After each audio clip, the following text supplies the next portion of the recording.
تو ایک پٹھان یہاں سے ترکیے کے راستے سے پاکستانی، وہ پتہ نہیں کتنے مہینے لگے گدھے پر سوار ہو کر کے، دراز گوشت پہ گدھے پر سوار ہو کر کے حج پہ پہنچا، اور جب میقات پہ قریب پہنچا تو کپڑے اتار کر کے احرام باندھ کر کے گدھے پہ سوار ہے، ننگا سر اور 2 کپڑے، کئی مہینوں کے بعد پیدل، سبحان اللہ۔ اور جب حرم میں پہنچا، مسجد حرام کو، کعبۃ اللہ کو دیکھ کر کے رونے لگے۔ اس زمان میں اتنا رش نہیں ہوتا تھا، اپنے گدھے کو کچھ فاصلے پر مسجد سے دور باندھا،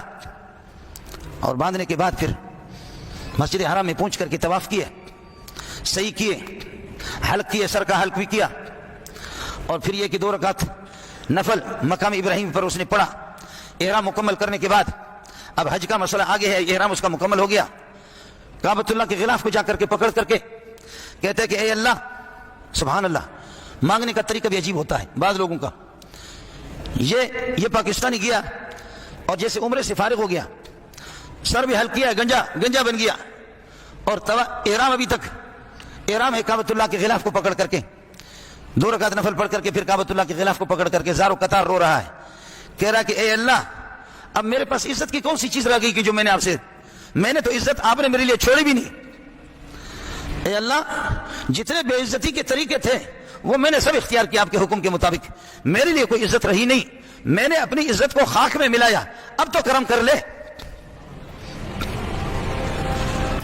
ذرا اس پٹھان کو دیکھ لینا، اس پاکستانی کو دیکھ لینا، کہتا کیا ہے؟ کہنے لگے اے اللہ، ہمارے ہاں جب کوئی چوری کرتا ہے، بڑا چور ہوتا ہے، مجرم ہوتا ہے، تو ہم اس کو گدھے پر سوار کرتے ہیں، اور بچے اور بوڑھے نوجوان اس کے جلوس نکالتے ہیں، گدھے پر سوار کر کے تالیاں بجاتے ہیں، اس کو شیم کرتے ہیں۔ اے اللہ، وہ چند گھنٹوں کے لیے گدھوں پر ہم سوار کرتے ہیں چور کو، مجرم کو، میرے رب میں 2-3 مہینے سے گدھے پر سوار ہو کر کے پاکستان سے آپ کے پاس آ رہا، سبحان اللہ۔ اے اللہ، ہم اپنے مجرم کو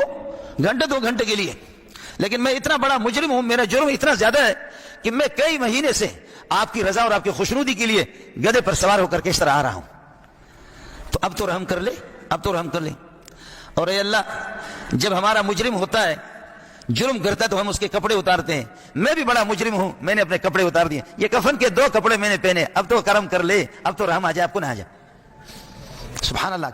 کیا طریقہ ہے مانگنے کا، کیا مانگنے کا طریقہ ہے۔ اے اللہ، ہم مجرم کے کپڑے اتارتے ہیں، وہ اپنے جرم کو نہیں مانتا، میں مانتا ہوں، ہمارے مجرم اپنے جرم کو نہیں مانتا، میں مانتا ہوں کہ میں مجرم ہوں، اور میں کپڑے اتار کر کے تیرے پاس، یہ کفن کے 2 کپڑے میں نے پہنے، اب تو آپ کو ترس آ جائے، اب تو مجھے رحم کرو، اب تو میری مغفرت کے فیصلے کرو، میری بخشش کے فیصلے کر دو۔ اور اے اللہ، ہمارے یہاں جو مجرم ہوتا ہے تو اس کا سر منڈاتے ہیں، آپ نے میرا سر بھی تو منڈا دیا نا، یا اللہ، آپ نے میرا سر بھی تو منڈا دیا نا، آپ کا حکم تھا، میں نے سر منڈا دیے، جوتے میرے پاؤں میں بھی نہیں ہے، بچوں کو 2-3 مہینے پیچھے پاکستان میں چھوڑ کر کے آیا ہوں، گدھے پر سوار ہو کر کے آیا ہوں، میرے لیے عزت کی کون سی چیز رہ گئی؟ کپڑے میرے نہیں ہے، 2 کفن کے کپڑے میں نے پہنے، سر پہ میرے ٹوپی بھی نہیں ہے، ننگا سر ہوں، گنجا کر کے بھی آپ نے مجھے چھوڑ دیا، میں گنجا بھی ہو گیا، ذلت کے جتنے بھی طریقے میں نے وہ اختیار کر لیے، میں گدھے پر بھی سوار ہو کر کے آیا، مجرم کو اس طرح سزا دیتے ہیں۔ یا اللہ، مجھ سے بڑا کوئی مجرم نہیں ہے،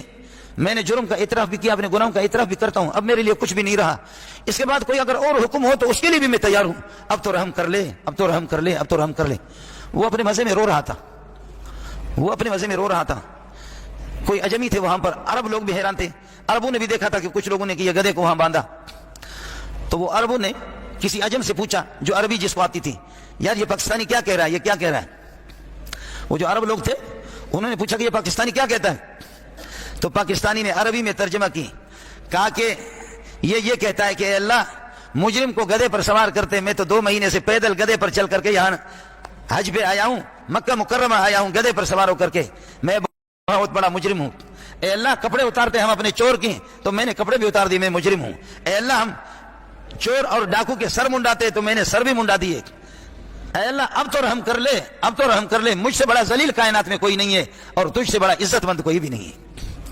مجھ سے بڑا کوئی کائنات میں ذلیل بھی نہیں رہا، اور تجھ سے بڑا کوئی عزت مند، کوئی قادر مطلق بھی نہیں رہا، اب تو رحم کر لے۔ اب جب وہ پاکستانی نے عربی میں عربوں کو یہ بتایا کہ یہ پاکستانی اس طرح کہہ رہا ہے، تو وہ عرب بھی دھاڑے مار کر کے رونے لگے، کہنے لگا یار یہ بندہ بڑا تیز ہے، یہ بندہ بڑا ہوشیار ہے، یہ کوئی اللہ والا ہے،